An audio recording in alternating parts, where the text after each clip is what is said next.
The Crow Mauler is one of the hardest enemies you'll encounter in Fear and Hunger.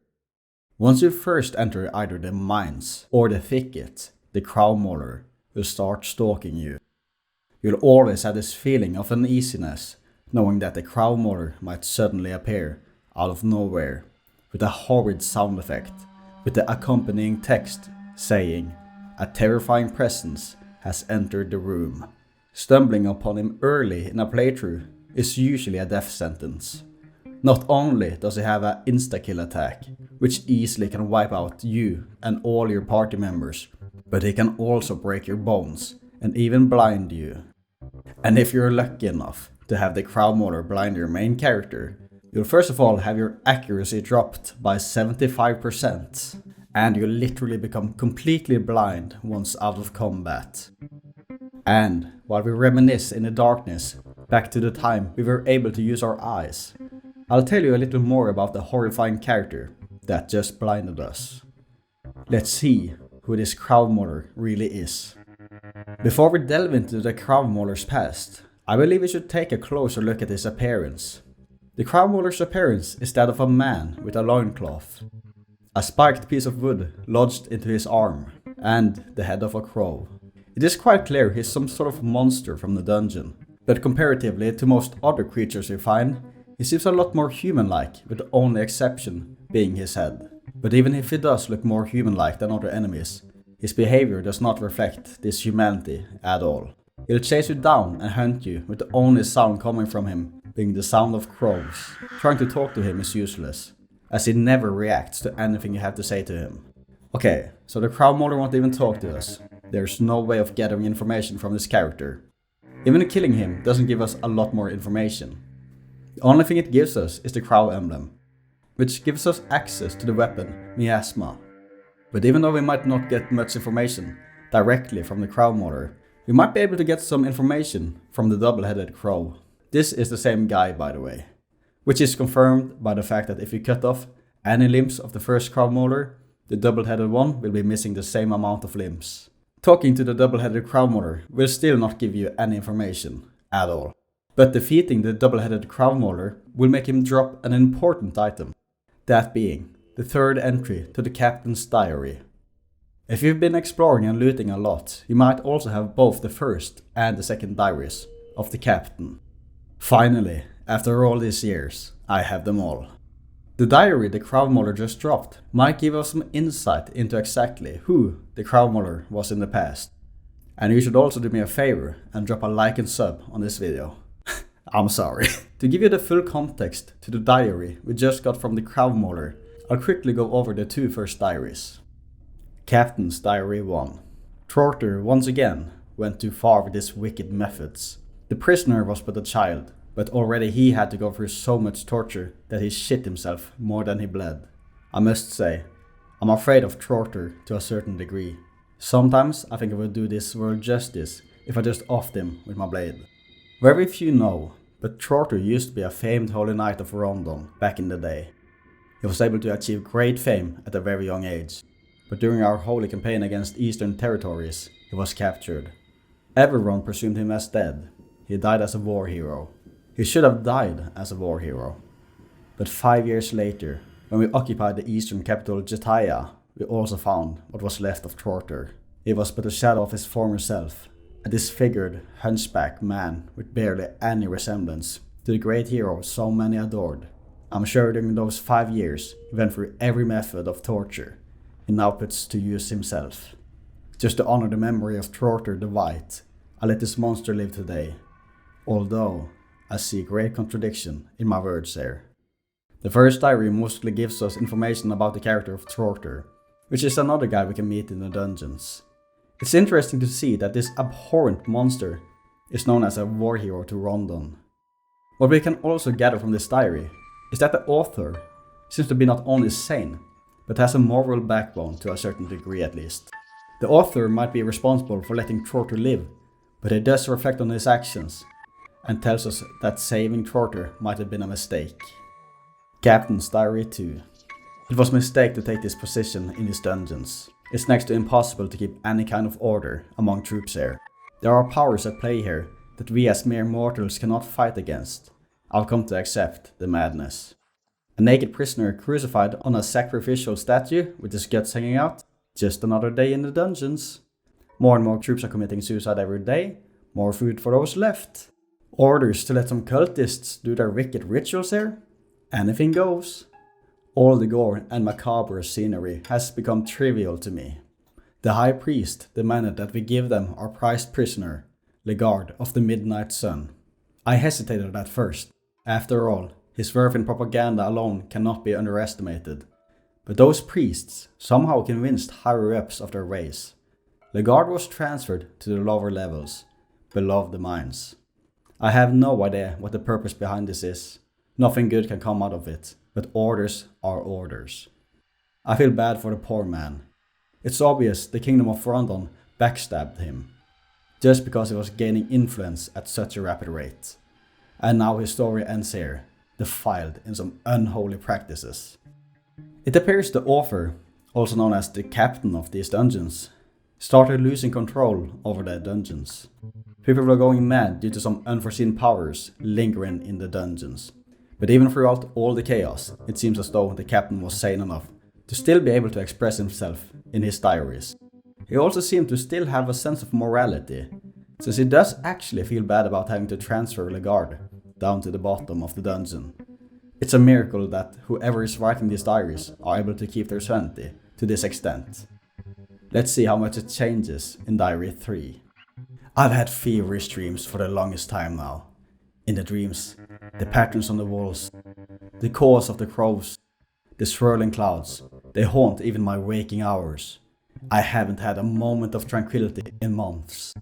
It almost feels like the dreams become wilder as the madness in these dungeons grows even more stronger. I don't know which is the result of which. Did the dreams come before the madness? Or are the dreams results of the ever-ensuing chaos?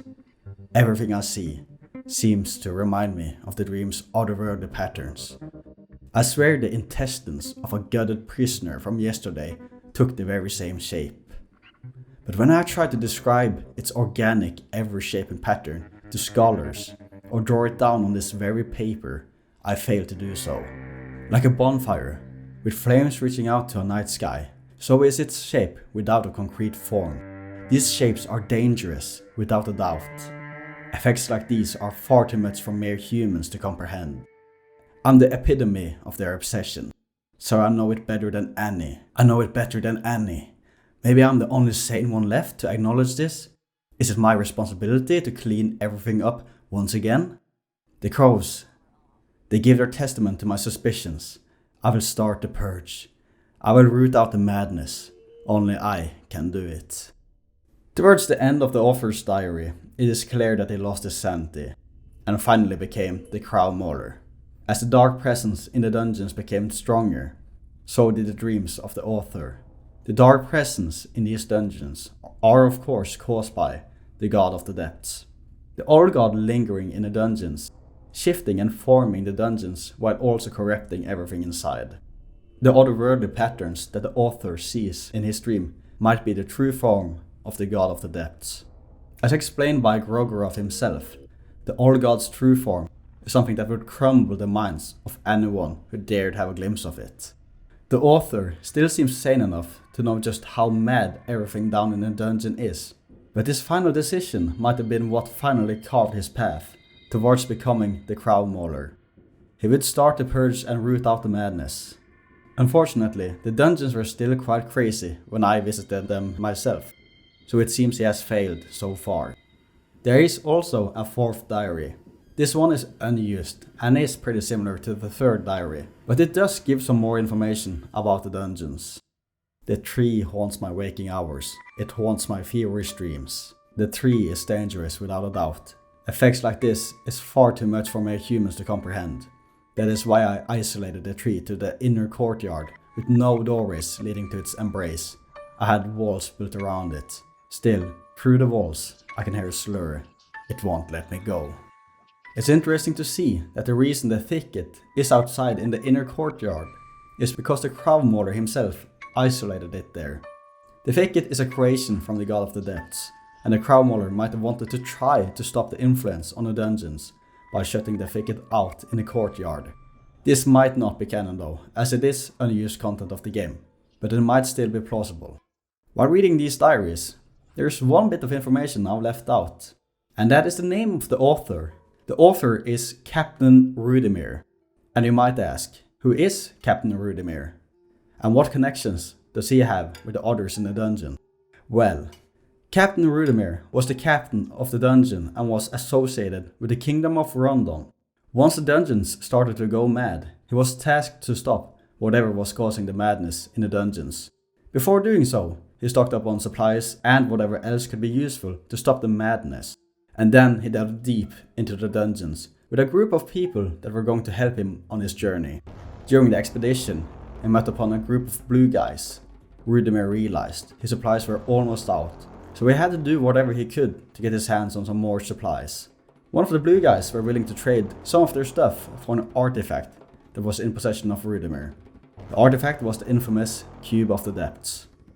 After doing so, Rudimer and his men continued their journey. After a while, some of his men died and some went mad. Noticing the declining health of his party and himself, Rudimer sent an emergency message to his brother, Sir Seril, and asked for aid. Sir Seril, being a knight of the Royal Guard of Rondon, were able to send out a rescue party. This rescue party included Lord Ludwig Buckman, Sir Seymour, Jeanne,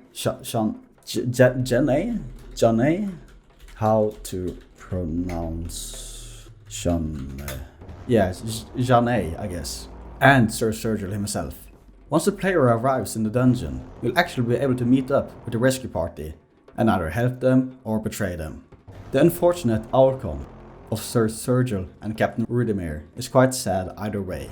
Sir Seril was actually able to meet up with Rudimer. Unfortunately, at this point, Sir Seril was starting to succumb to the darkness, and in the process, witnessed the same happen to his brother, Captain Rudimer.